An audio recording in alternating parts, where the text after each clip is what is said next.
Welcome back. This is Mark Schrader. I'm a realtor in Richmond, Virginia with Pivot Homes powered by eXp Realty. This is part 2 of 12 of the home buying process. And in this section, we will continue learning about all the steps it will take to purchase your next home. Employment. You will need to have been gainfully employed for at least a year, and you will need proof of that employment.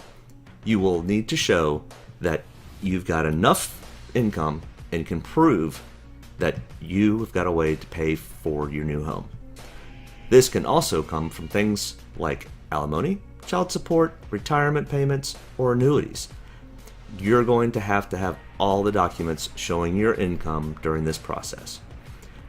Will be a very long list, and every lender will need a little different documentation.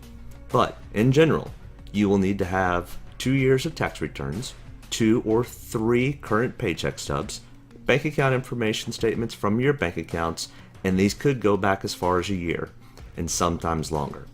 Also, credit card statements and any other loans that you may have in those statements.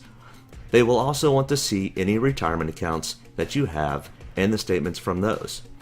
If you are self-employed, you typically will need to show 2 years of pay from this, and this is just the pre-approval. The final approval process will be much more thorough, and they will ask for more information, so be prepared for that phone call. This process is almost as bad as going through TSA checkpoints at the airport. Probably worse. After this, they will come back with an amount they say you can afford, and you will also need to look at your budget to see what you think you can afford. Please do yourself a favor and don't cut this too close and give yourself no wiggle room. You will see in the next few chapters why, but mostly you do not want to be so close on payments that you can't afford to live life a little. And if something happens in the home and you're not covered by insurance, you will want to have a little extra so you can make those repairs. Remember, this is one of the largest purchases you will make in your life. Other things to remember if this is your first time buying a home. You may have things you want or need to buy for your new home, such as washer, dryer, lawn care equipment, tools if you don't have any yet, buy new furniture, and the list could go on.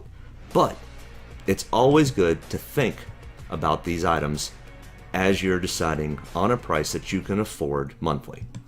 Another big deal, and listen very closely, because this can ruin your deal. Do not, I repeat, do not quit your job, buy a boat, a new car, or any other high-priced items until after closing. If you have to, and something has happened, please discuss with your agent and lender to make sure that this will not ruin the deal. Thanks for learning more about the home buying process, and in our next chapter, we will look at choosing your real estate agent.